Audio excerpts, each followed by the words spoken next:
Hello, bonjour, namaste. My name is SPARSH SUMANI, and I'm back on YouTube after a lot of time. Like just lockdown. Last week there was a prank video on my YouTube channel on the 1st of April, the April Fool's Day, and with my sister, Gunjan Bhatia, the brand ambassador of Alex. Her channel is there down in the description. You can find her there. So after that, today is 5th of August. The whole lockdown went away. I was like kind of, very busy these days with some of the international conferences that I have been organizing. I will keep on organizing some.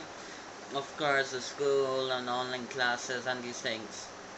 And of course, like, you know, staying at home, like quarantine, lockdown days.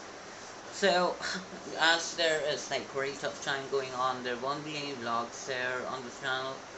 But we actually like kind of not making videos will actually make me ill. So that's why I decided to share some of my knowledge going back in history, talking about, around a century ago, like 1919 to 1923, that era, where like there were lots of these treaties. Some of them like were actually, we are going to discuss were they actually fair. So it is actually found in the IGCSE history book, and that's like first very interesting chapter, or I can say the topic is that were the peace treaties of 1919 to 1923 actually found. So today we are going to discuss, if you're not a student of IGCSE, that's why that too I believe that you should watch this video, because like we are actually going back into history and talking about how the things were at that moment. So let's talk about this. So the first main focus point of the video, I'm not sure if I would be able to talk about all of them in one video, so there may be some around two parts. So the first points that we are actually gonna cover in two parts are like the first, what were the motives and aims of the victory at Versailles? Why did all the victors not get everything they wanted? What was the impact of the peace treaty on Germany up to 1933? And could the treaties be justified at that time? First thing first, I would like to clarify, like mainly we were talking about the Treaty of Versailles. So in India or like in Southeast Asia or South Asia, people actually, or like in Africa as well, because some of my friends does that, people actually mispronounce it to Versailles, Versailles and whatnot. But actually it is kind of a French pronunciation, and that goes to Versailles.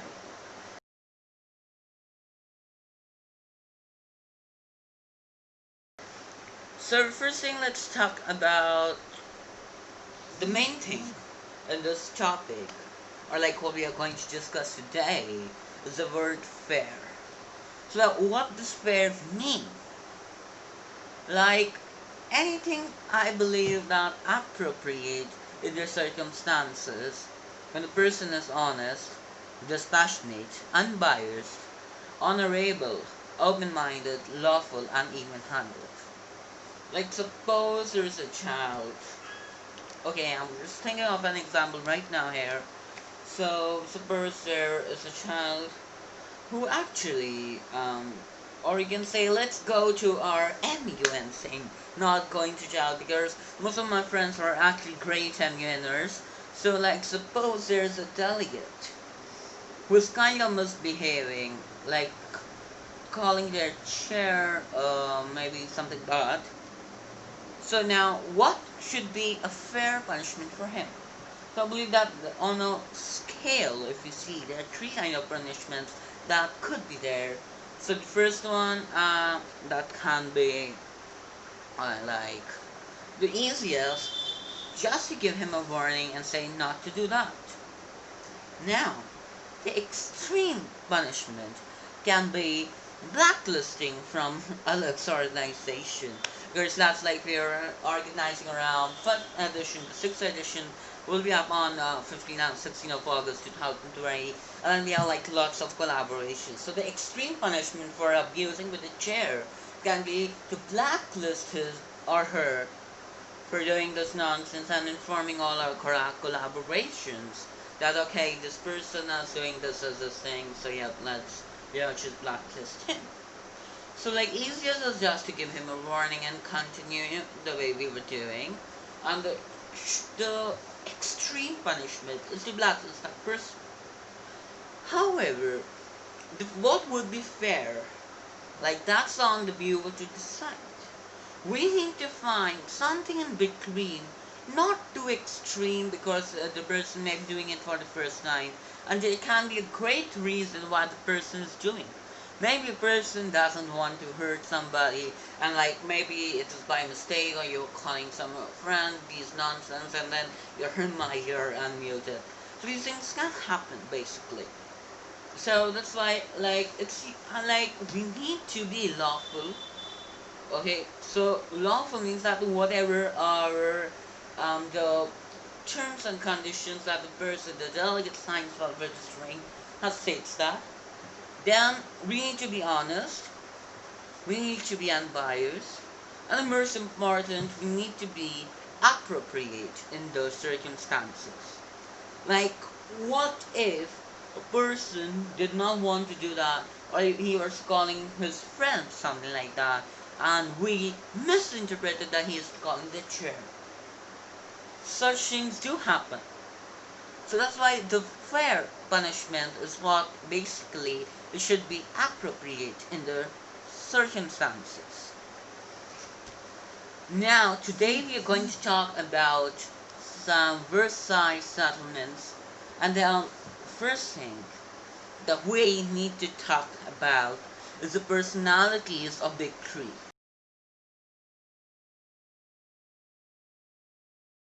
It's a very, very, very tricky word. Like, so there were three people, three countries involved in punishing Germany for losing after losing the World War I. The three people, the big three, were President Wilson, the President of the United States of America, wanna make America great again. Then we have Prime Minister of France, Clemenceau. I'm not sure if I'm pronouncing it wrong. Our third one is PM Lloyd George, the Prime Minister of Britain. So now there were three kind of personalities we actually came across after researching about them. And actually, like it's just on my own research from different videos on YouTube and looking into some IGCSE books and then everywhere except Wikipedia because Wikipedia, oh my god, we never trust it, I'm telling you all. So now coming ahead. So what were the motives and aims of Big Three at Versailles?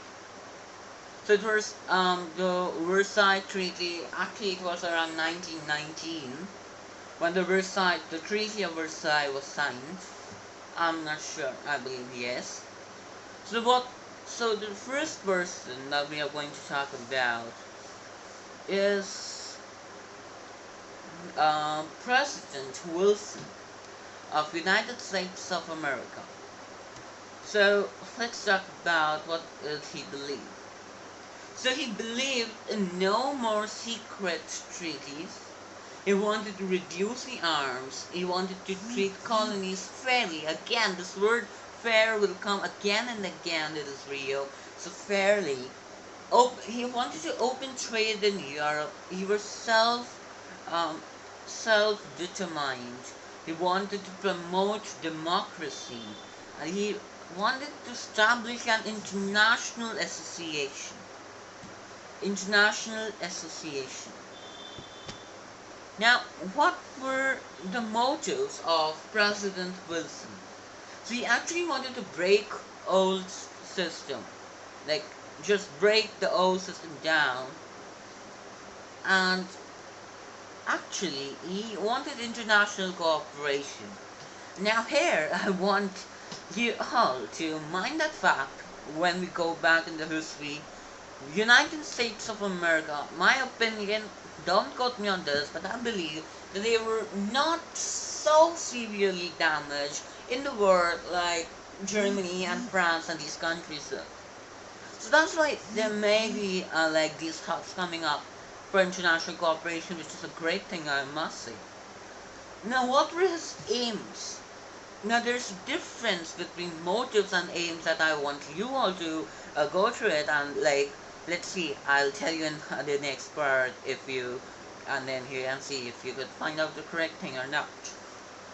So he wanted no secret treaties. He wanted no harsh penalties, no repartitions basically, and actually he wanted an international association that was the League of Nations. So yeah, League of Nations.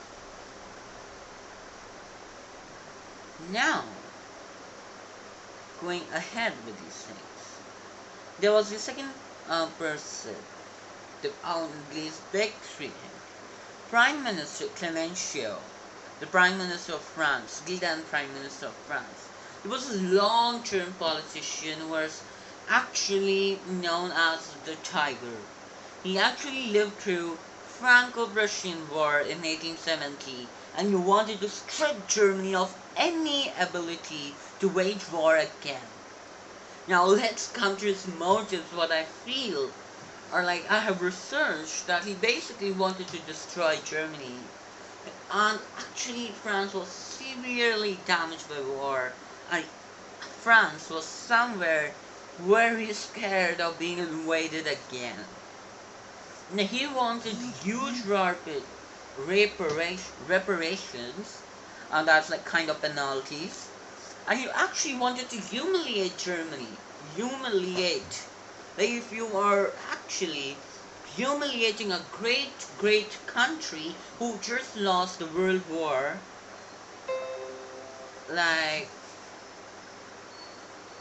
then these people like Adolf Hitler would surely come up. I'm not against or in favor of anyone right now. I'm not giving my, like, the final judgment. But then, actually, if such things, if you are humiliating a great country, then people like Hitler will actually go ahead.